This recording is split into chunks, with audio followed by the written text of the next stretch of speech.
Oh, there we go. Hold on. All right, there we go, Charity. The floor is yours.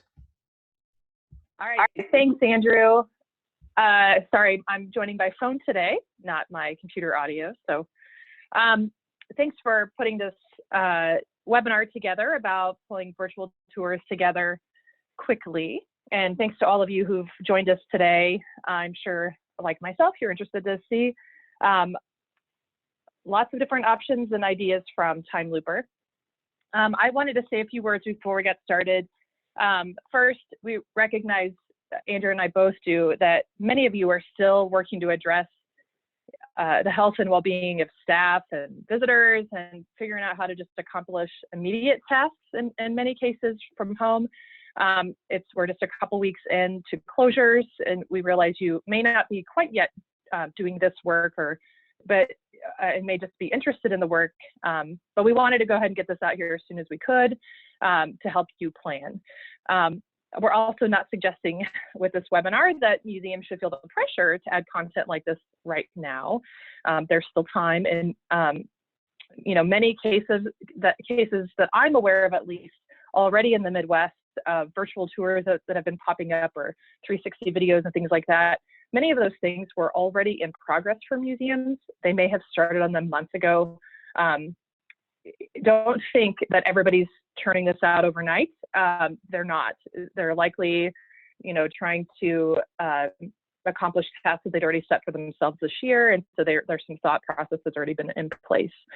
There are also things that you can be doing in the interim beyond producing virtual tours and 360 videos that Andrew's going to talk about today.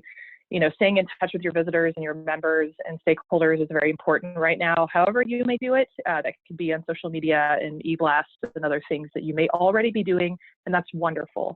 Keep doing that. I want to encourage you to just consider all your options, but don't feel the pressure from us with this webinar to do anything that you're not quite prepared to do yet. But that's to say that there's still time, and you'll be able to work on things like this during closures and beyond. I appreciate TimeLooper and Andrew putting together this presentation and sharing, different sort of paths for museums who are considering this. And I look forward to hearing the presentation and hope that everyone else is excited too. Andrew, I think that's all I really wanted to cover. Thanks again, and I'll let you take it from here. Wonderful, thank you. A couple of housekeeping notes. The first of which is we've designed this to be about 40 minutes. Therefore, if you have questions, please click the Q&A tab on the black control bar on your Zoom screen, and feel free to ask them. We will attempt to answer those questions as they arise in the context of the particular part of the conversation that we're addressing. If the questions become overwhelming, we will likely have to defer answering particular questions until the end to ensure that we can get through all of the content. Also, while we've designed this to be an hour, if there are more questions, Yigit and I are prepared to stay on as long as is required to answer everybody's questions. So our goal is to answer everybody's question, or if we cannot answer them, at least tell you that we're going to track down the answers and then follow up with you after the fact. Additionally, we are going to share both the presentation itself and the recording of this webinar with Charity.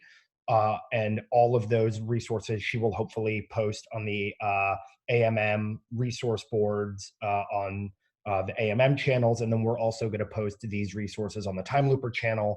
So don't get bogged down in worrying about taking notes. Also at the back of this presentation is a full resource page with links to a host of free resources and products that we like that you can refer to. Again, so don't get caught up worrying about writing down the specific names of specific products, etc. It's all here. It's all available for you. We just want to make it so that you can be present in the next hour and not worry about having to track these things down after the fact. So without further ado, we're going to jump right into it. There are two of us facilitating this webinar for TimeLooper today. There's myself, Andrew Feinberg. I met several of you at the conference in Grand Rapids in 2019. And I'm joined by my fellow principal and colleague, Yigiter, who was not with me. You're going to be hearing from the two of us today. We have both been at TimeLooper since its founding 6 years ago and worked to develop new immersive technologies to suit all of your needs as the museum industry adapts to new technologies and new customer expectations. Before we dive into the nuts and bolts, I also just want to mention one last thing, which is we're going to be talking about a range of products today. Our goal is to provide you with some best practices or tips that we have seen that can help you get a basic virtual experience that is engaging online in relatively short order. Because time is relatively of the essence here, where people are stuck in their homes, and many of our partner institutions around the country have been caught flat-footed. And so all of the tools that you see here are free, or they are at consumer cost, meaning these are not professional pieces of hardware or publishing platforms that are very expensive, and they're all designed to be able to help you very quickly. So now that we're going to jump in and talk about how to get your VR tour stood up online quickly, I think that it would be helpful to level set on what VR is. And there are two principal methods through which virtual reality can be built.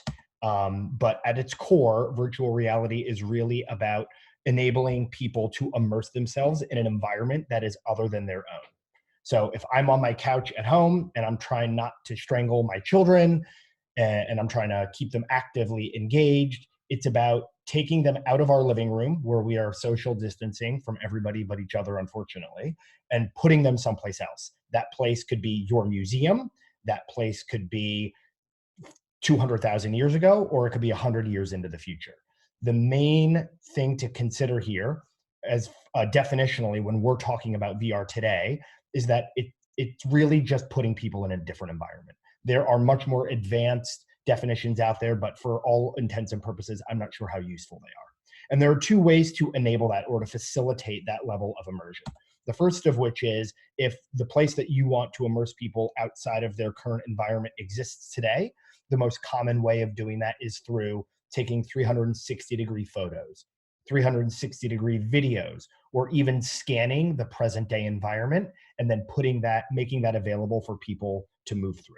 So again, to refer to the use case that I just referred to, if you wanted to put people in your museum or in your historic site or in your public land or in your zoo as it looks today, it's as simple as taking 360-degree photos, videos, scans, and uploading them.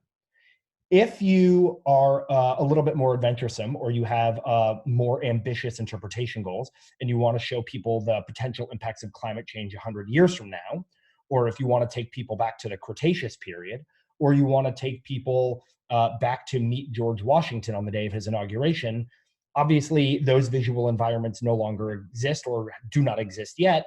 And so taking a photo or a video or a scan of that world as it looks would be is impossible. It would be ineffective. You couldn't put people in that environment. So in that regard, you would have to develop what we call computer generated imagery, and it's an interpretation, CGI. So again, one is present day photo, video capture, and the other of which is computer generated imagery. I'm now gonna pass it off to Yeet, who's gonna show you examples of both of these two virtual production approaches, because for those of you who've never experienced VR, we think it will be a very helpful level set before we proceed into talking about how to actually develop these interpretive technologies. So Yeet, I'm now gonna pass it to you. So now I'm joining this call from my iPad and I'm going to share my screen. After I share my screen, I'm going to turn around myself, and then my screen, what I'm looking at will change. So it's a 360 degrees view. As I turn the view here, as you can see, it's hard to see, but it will also move. So now let's start sharing my screen.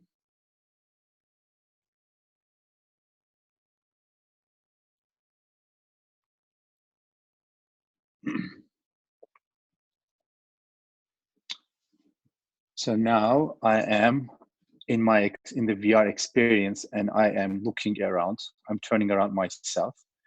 So this is the view from the top of Washington Monument. This is a project that we did with National Park Service at the National Mall.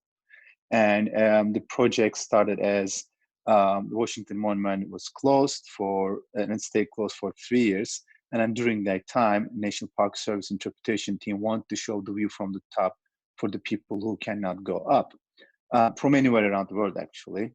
And this is what we are looking at is present day picture of the environment.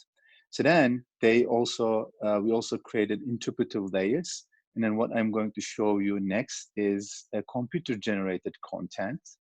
So now we are going to see DC in 1800s.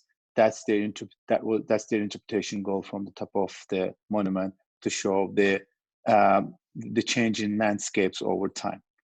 So now we have seen two examples. One is computer generated. The other one is present day photo capture and 360.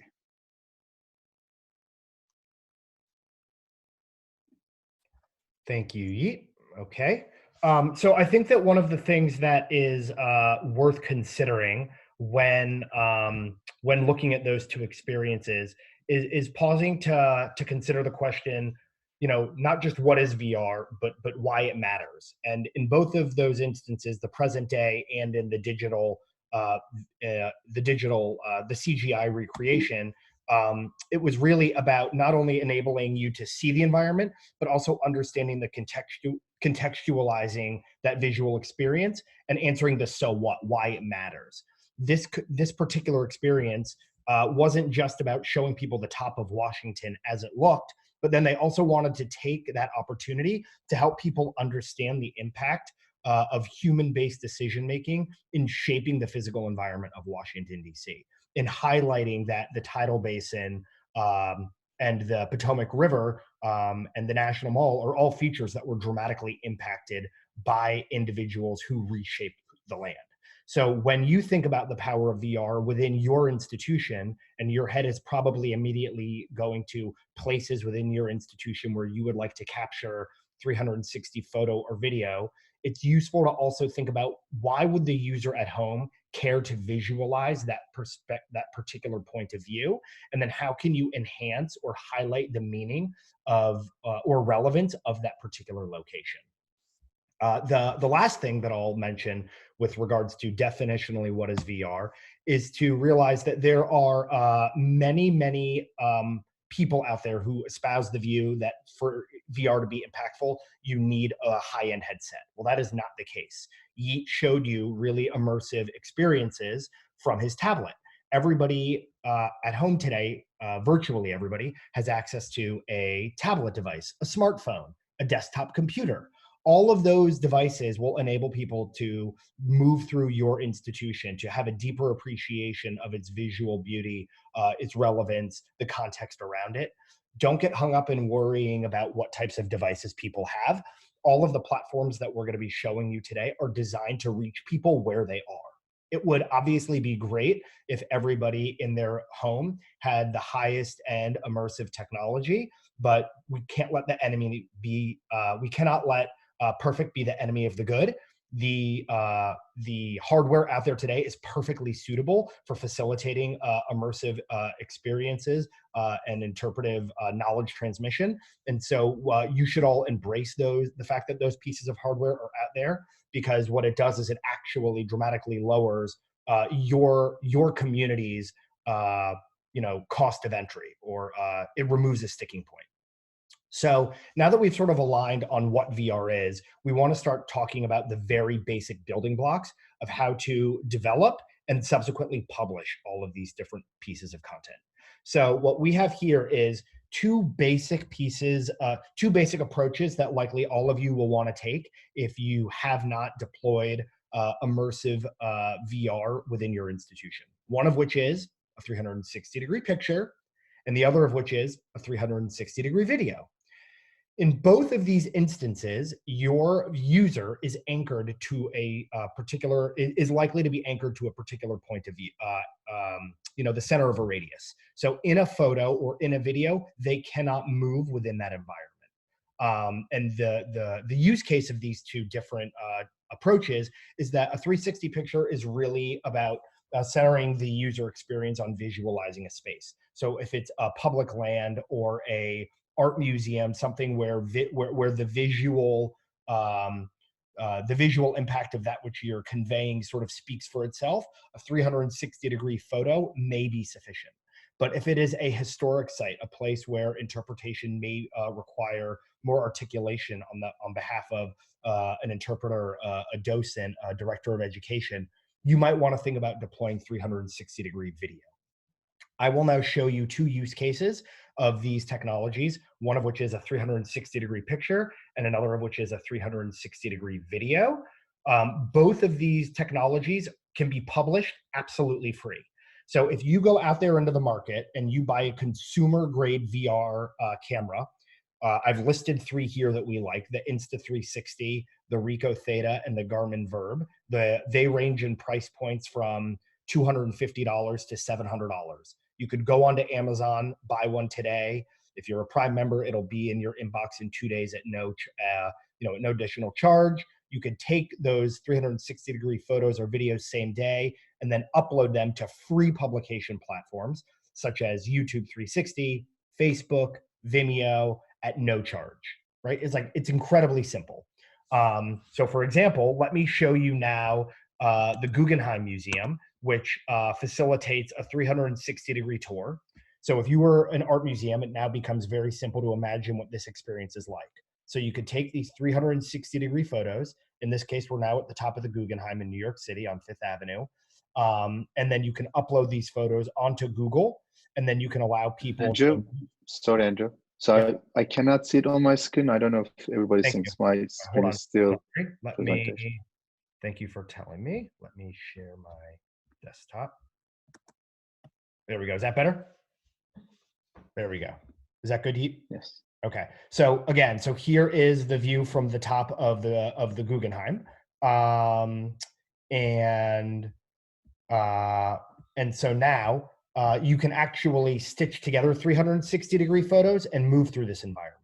So again, in any specific 360-degree photo, you cannot walk through that physical environment. But if you have the capability of taking multiple 360-degree photos, you can publish them to to Google's platform and then simply allow people the ability to have a virtual tour of your institution. Now, if you also want to enhance interpretation, you can create 360-degree videos. So what you would do in this case... Hi, welcome to Thomas Edison National Historical Park. I'm glad you... So here we are now at Thomas Edison National Historic Park. This is, again, just a 360-degree still image. You cannot physically move through the environment, but you're going to experience a National Park Service ranger interpreting the physical environment. You can join me here in Edison's library, or some refer to it as his office. He spent a lot of time here in West Orange, arrived here in 1887, spent the rest of his life till he passed away in 1931. He did a lot of work here at his desk, and as you take a look at it, you can see there's a lot of papers, a lot of books. His library had over 10...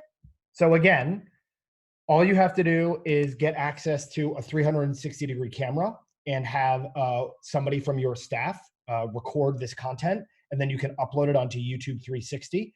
The benefit of YouTube, of course, is that it also has what we would call a Google Cardboard application. So if people are consuming it on the YouTube app on their smartphone and they have a piece of cardboard, then they can simply put the smartphone into the cardboard and it becomes a virtual reality device. So when you think about these 360-degree pictures and these 360-degree videos that you may be publishing, there are a few things that you should think about, or some tips that we've aggregated over the time with regards to how context and meaning are different for unique environments, right? So for a historic site, a place like Edison's library, it's very different from, say, a public land. So if you're a public land, maybe it's more important to simply allow people to explore the park, or to take advantage of the fact that you don't have individuals impacting the natural habitat, the flora, the fauna, etc. And you can actually take these cameras and provide more intimate experiences than if people were even able to come to your park, to provide access where it would otherwise not be able. Or if you have taken photos over time, or you want to reach out to your community and crowdsource 360-degree photos, you can also visualize alternate seasons. You know, one of the benefits of the time that we're in is that people are feeling incredibly generous. So even if you're a public land and you don't even have access to a 360-degree photo, reaching out to your community on social, asking people who've taken those 360-degree photos to circulate them with you will allow you to aggregate a breadth of visual content that you might be relatively limited in your ability to capture today. If you're a historic site, you know, typically what we find from our users and our partners is that it's really about feeling the grandeur of what makes that place important. And then in certain instances, also engaging up close and personal with historically important artifacts. So if you are at Constitution Hall, you know, moving on the other side of the velvet rope or the banister and really experiencing parts of the actual hall that you can't physically walk on when you're there with an MPS Ranger, it's really nice to be able to do that because you know, you have access to these parts of your institution. You can set up a 360-degree camera wherever you want. And then also, if you're a museum, you know, people oftentimes get frustrated at their inability to get behind the casings and explore these artifacts. You can even take many photos of a specific artifact and then use simple technology called photogrammetry, which we can also talk about if that comes up in Q&A, to create these augmented reality models and simply using your camera, and then upload those augmented reality models into your 360-degree environment. So again, people are able to get up close and personal with artifacts that are otherwise inaccessible to them. I think the overwhelming sentiment, though, that we have, that we feel and that we have learned from people out in the community is that people are stuck at home and they're really bored and they're really frustrated and their daily lives have been dramatically interrupted. So you have people who come to your institution all the time. You have members, you have school groups, you have people who are coming in as tourists. That connective tissue has now been severed. Anything that you do is a dramatic improvement to what people are experiencing today. And so you should take advantage of that. You should take advantage of the fact that everybody is at home and feeling a little bit more forgiving. So maybe you've been hesitant to try VR, but maybe now's the time to sort of dip your toe in the water, take some 360 photos, you know, take one of your, you know, docents and put them in front of a 360 camera and put it out there and aggregate feedback from your community. Anything that you do is going to provide connective tissue. It's going to distract people at home for 5, 10, or 15 minutes. It's a really great opportunity to engage with your community with reasonably low stakes. But again, you know, when we're talking about context and meaning, it's not just about visualizing these places. There are also things that you can do to enhance the interpretive value of these experiences simply beyond what Google and Facebook have shown you. And it's really about thinking through how you can deliver the programming that you do on site in a scaled and portable virtual environment. So this is an example of thinking about the things that you do well and doubling down on them. For example, if you know that you're going to have 25,000 school students coming through in April and May, and they're all coming to visualize a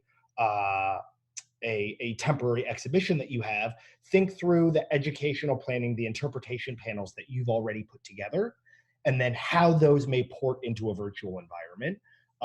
And then we'll show you some examples now of how that could actually be done. So in the examples of 360-degree photos, what you could do is then overlay an interactive interpretive elements to help people learn more, right? So you could be overlaying photo, you could overlay voiceover audio or primary source audio. You could scan other primary sources and embed those inside of the environment. You could also, again, take 360-degree video and dabble with a little bit of CGI to create alternative visual impact. Especially the 360-degree interactive picture. This is something that you can do quickly, and it's the kind of thing that you can do to dramatically enhance the overall quality of the experience for the user. And there are great off-the-shelf tools, if you're brave enough, that you can utilize to build these kinds of interactive experiences. Personally, at TimeLooper, if you're not going to work with us, you know, we really like Pano 2 VR. as the best sort of commercial level product that you could use to facilitate these interactive tours. But one of the things that we'll talk about later is we're offering everything that we do for free. So we're also able to help you develop these interactive experiences on your behalf. So what I'm going to do now is I'm going to send it back to Yeet so he can show you how this enhanced interactivity can look inside of these VR experiences.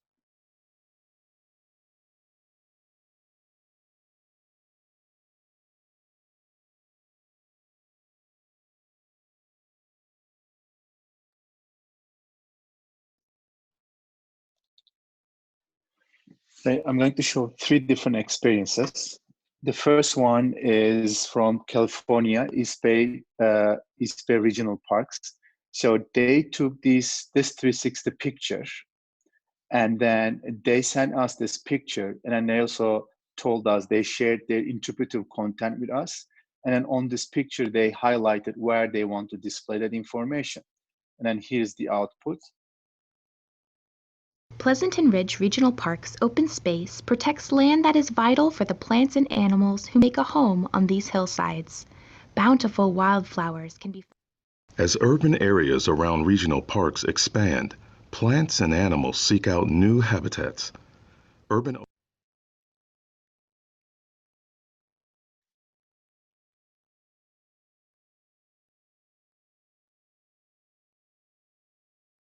All right, now this was an outdoor example. Next, I'm going to show an indoor example. And this one is from Ford's Theater in Washington, D.C., the Peterson House experience. This is where Lincoln was assassinated, and then he was moved to this house, Peterson's house, right across the street. So this indoor house, what we did was we went and then took the 360 pictures. And then here, the interactive content is about the people who were in that room on that day. Based on their accounts, we created this experience. This technique, it's the same technique, just a different creative storytelling. I inquired where Miss Lincoln was and was informed that she was in the front parlor. I entered the parlor and found her there entirely alone. She was standing by a marble-top table and After the president died, Dr. Gurley went to Mrs. Lincoln and told her, "The president is dead." "Oh, why did you not come to me last night, Elizabeth? I sent for you," Mrs. Lincoln asked in a low whisper. All right. The next example, so this was a 360 image with interactive overlay. The next one is a movie from New York. So the Federal Hall. Federal Hall is right across the New York Stock Exchange, and they want to break, national parks want to bring the history to life in full. And then here's the output.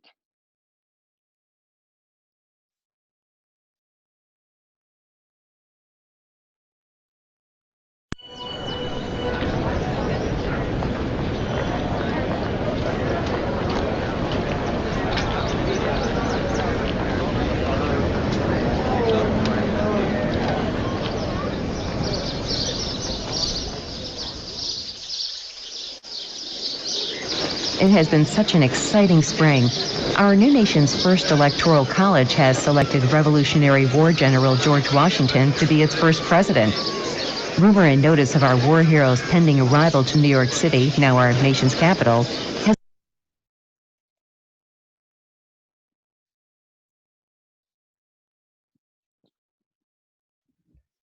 Thank you, Yeet. There is a question. Sarah asked, we brought up Pano 2 VR and TimeLooper. Is there a fee associated with these, or are they free? If there is a fee, what is the cost for a program like this? Sarah, good question. For Pano 2 VR, it's been a while since I have used it. The last time I looked, it was about $100, but it's been a while. TimeLooper, with regard to TimeLooper, we're offering all of our services for free for the duration of the COVID-19 crisis. So that includes all of the content development, the hosting, the publishing as well. And then after the crisis ends, depending upon whenever that is, depending upon the breadth of the content experience that you create, hosting fees, and licensing range from $300 to $400 a month and up from there. So now I'm gonna, another question. Pano 2 VR, thanks Charity. Pano 2 VR now lists $169 per user. So not too expensive. And again, it makes a huge difference. So just creating that single type of interactivity dramatically enhances customer experience and retention. We've seen that, 360-degree photos relative to interactivity, people are likely to spend 3 times as long in an interactive photo environment rather than just with a 360-degree photo. And so it really provides for a much more compelling experience. Now, just to hammer home the point that I mentioned before with regards to how you're going to build into a Pano environment, you already have all of this content. So for example, if you're the Henry Ford and you have this scavenger hunt that people are taking when they come into your institution, take that content and you know where the points are within your institution where people should be scavenging for various visual cues. You can then take, an interpretive ranger and put them in the virtual environment and then ask people to find key interactive elements within the museum. So just take the interpretive content that you have and deploy it into your virtual tour and find something that's relatively easy to do, find something where there is a known constituency, and then develop it for them and then work to actually push it out to them and then get their feedback and then build from there. In this kind of environment, the name of the game is speed. And then you'll learn and iterate quickly. And so that's probably what we would recommend rather than going for comprehensive at first.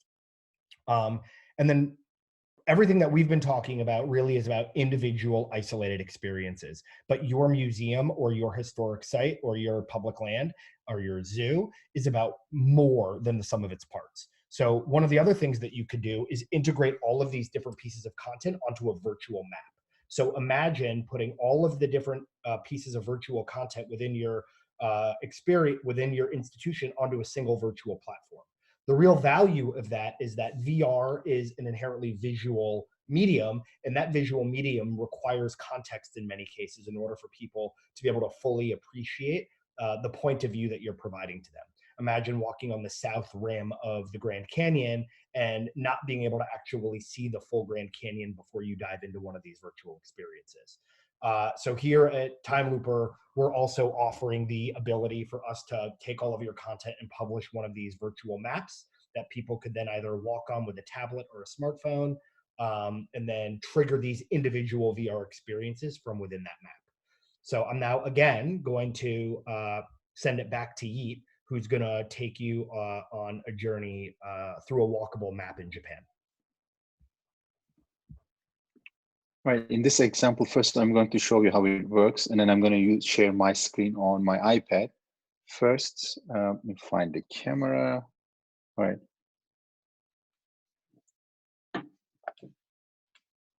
So this is the map.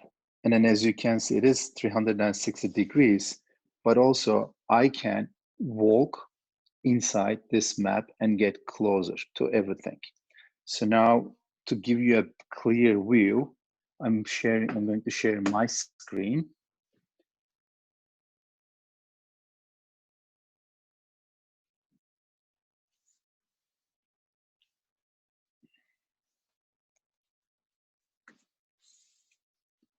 So this project was created for Japan Tourism Association to promote different neighborhoods of the city. Here's how it looks. Now, after starting it, I'm going to start walking inside this space.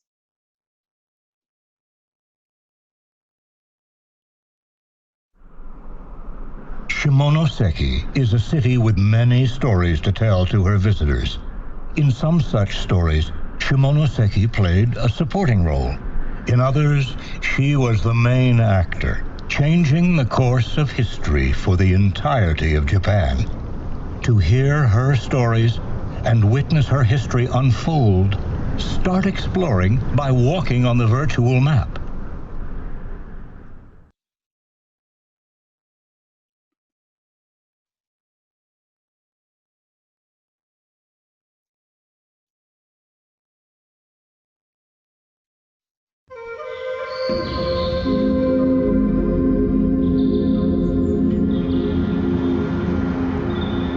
Chofu Town might be most famous for its gardens, ancient temples, and its glamorous beauty, but she has more to tell.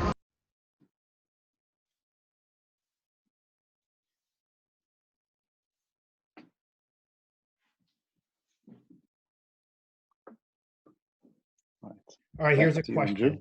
Would a museum be able to have a virtual map of their building and grounds, or does it need to be a land-based geographic map?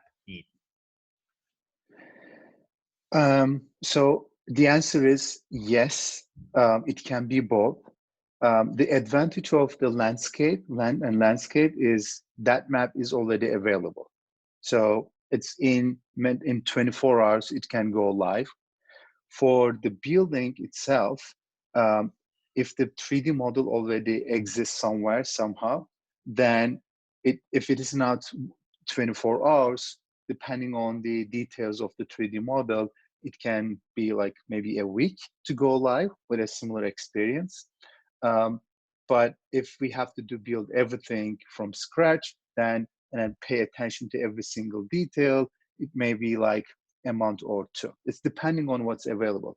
Just to give you a quick example, right now there's a project with Redwood Forest, and it's a land base, obviously, and then they created 360 content. Already they have this content for a specific tree, and then they discovered that there's a life in different heights of the tree, but they do not want to show people on the map where this tree is. It's very sensitive, it's under protection. So on this map, we're going to use a 3D model of a tree, which is going to be not complicated to build. And then we're going to attach content of the different heights of the tree. So they have a similar challenge that you have, and there are ways to solve for it.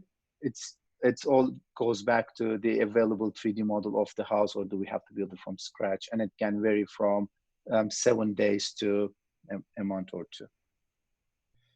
Another way to think about possibly solving this is to think about, rather than utilizing your museum as the basis for the map, using a map that centers around an interpretive journey that you want to tell. So if you are a Jewish history museum and you don't and a map of Milwaukee is not the most relevant thing, you might want to, for example, talk about if you were to use the Holocaust, you could take a map of Europe. And then tell the story of 1940 on that map, and then create an interpretive journey that's not visually based upon your physical museum itself, but on an interpretive journey that you're quickly creating and publishing for your community. So that's another way. Yeah, and also if you're a museum with artifacts, then you can place all those artifacts to their original locations, so that people, instead of walking inside your corridors, people will be walking on the map and visit those artifacts in their original places. Exactly. But everything that we've been talking about so far is, in some ways, it's on-demand content. So the idea is that you're going to create it and you're going to publish it, and then people can consume it. But one of the most powerful features of virtual reality, in our opinion, is also the ability to co-locate people in experiences and to share those virtual environments. So you have people who are all stuck at home, and if they have children, those children are actually now undertaking distance-based digital learning. So, where they used to go to school every day, now they're on Zoom or on Google Classrooms with their teachers.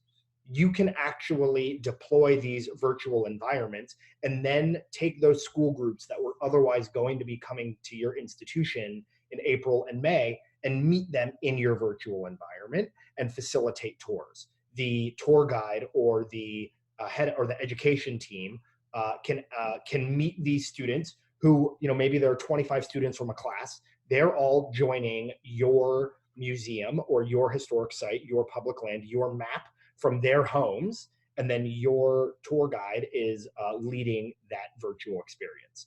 And you would be delivering all of the same interpretive educational content that you would otherwise be delivering on site in person.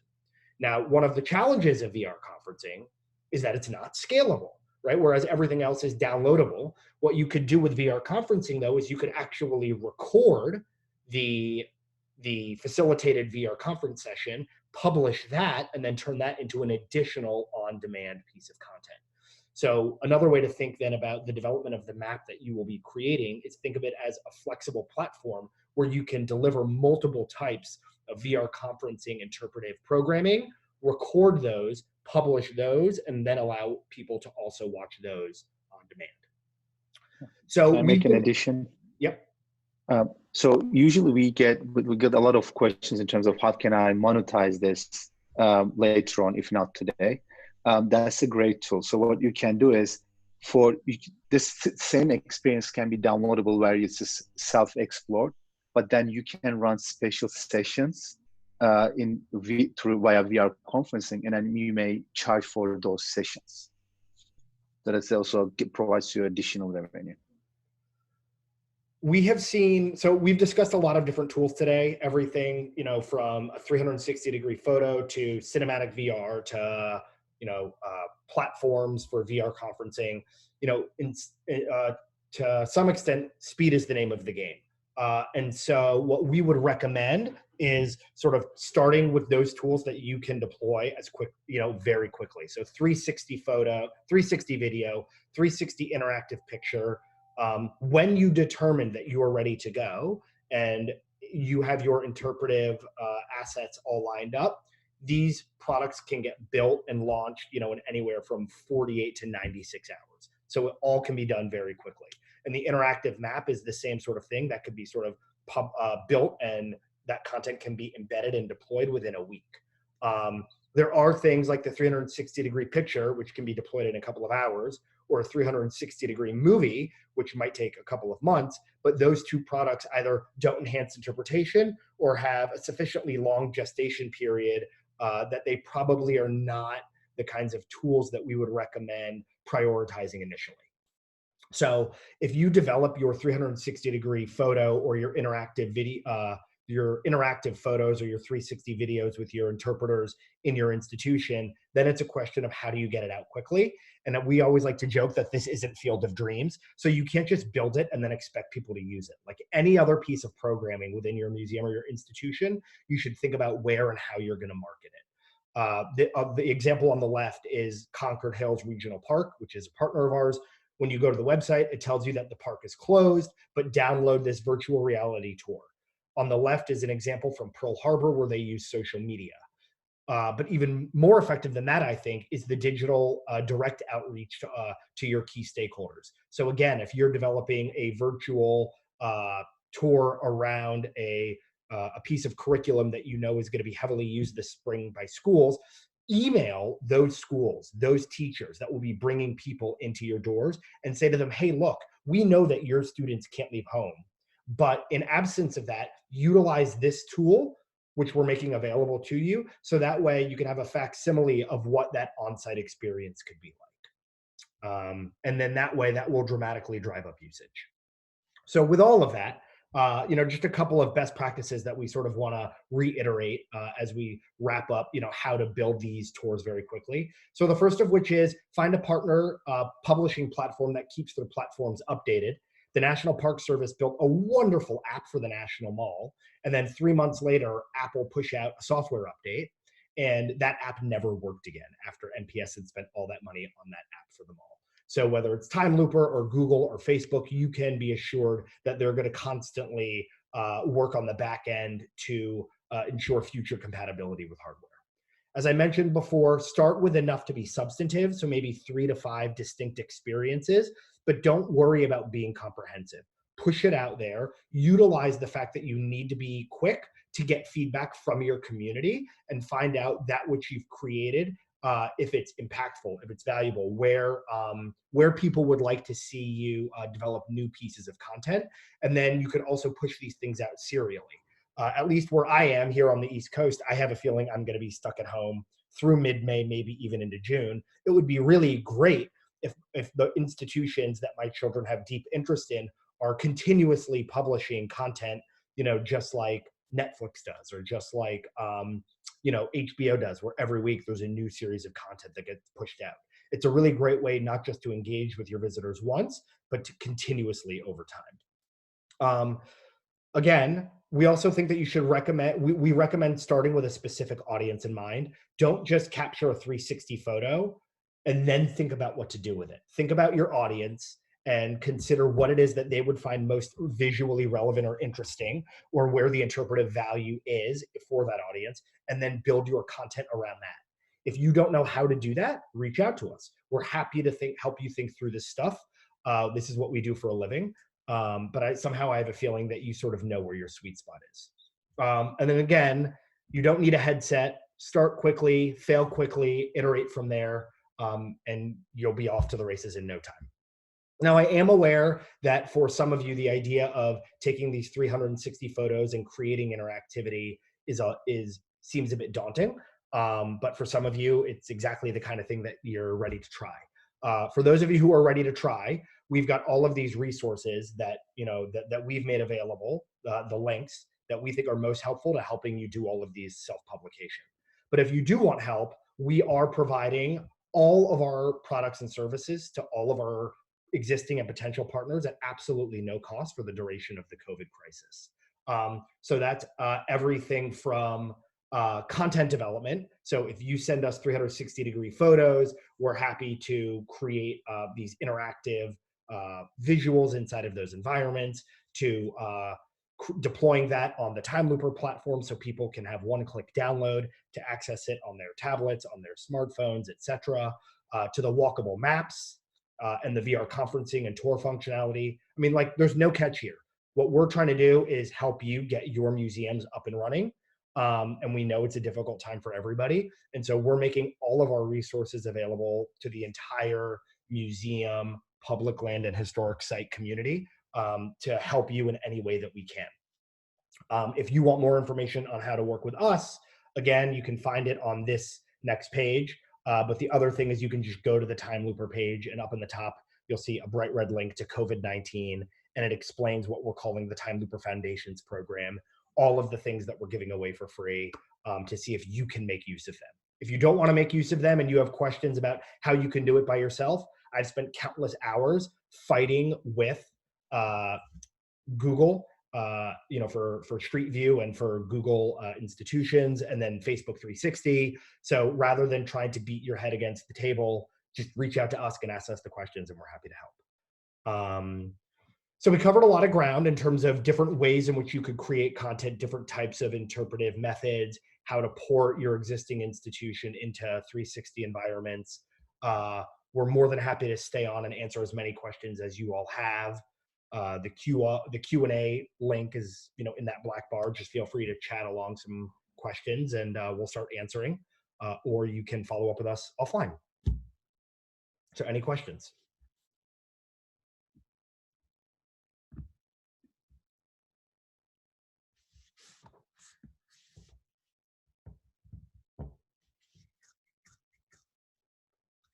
Okay. Well, if there are no questions, I am now going to pass it back to Charity. Oh, here's a question. All right. Here it is. I think this is great what you guys are doing. We're on a very tight budget. Once you guys help us during this time, do we then have to continue with TimeLooper and pay the $300 plus to keep it up? Or can you help us get started and then we keep it up and contact you when we need more updates for a new project? Great question, Sarah.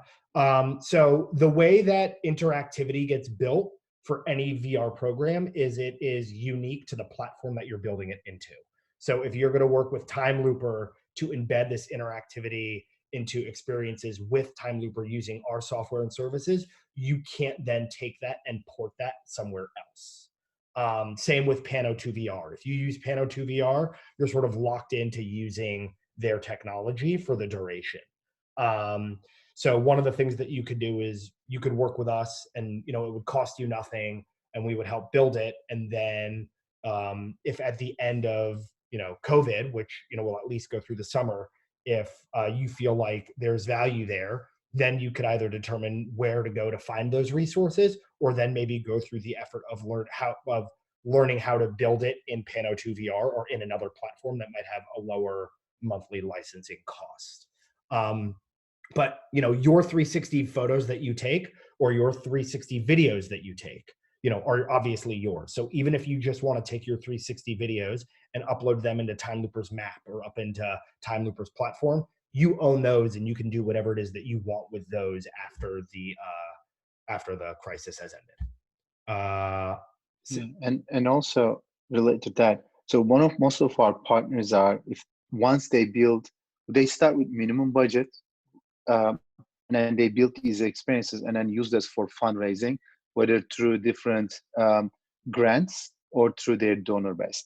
So this is going to be a great asset for you to, after the crisis, maybe apply for grants to keep alive, to add more content, because once you have something, it is much easier to find that money to grow it. And so once we build it, it's not going to disappear. So you can always use it for future fundraising purposes, or use it as need-based from time to time. So Sarah, did that answer your question?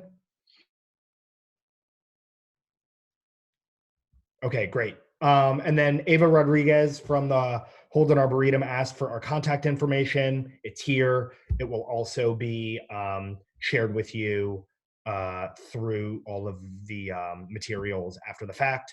You can also find us on our website, of course, timelooper.com.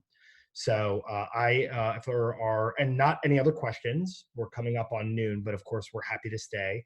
I'm now gonna pass it back to Charity and allow her a few parting words. So Charity, the floor is yours. Thank you, Andrew. And Yigit, I really appreciate the presentation today. I hope everybody else gleaned a lot of great advice from it. I wanted to highlight a few things that stood out to me that you repeated over and over again that I think are very important. As an experienced planner myself, you offered great advice about focusing on the immediate needs of key audiences right now. And I think that's great advice for all of us who are trying to kind of dig through sort of the growing list of things that we could be doing or need to be doing right now to help others. I think it's important to focus on those key audiences as well.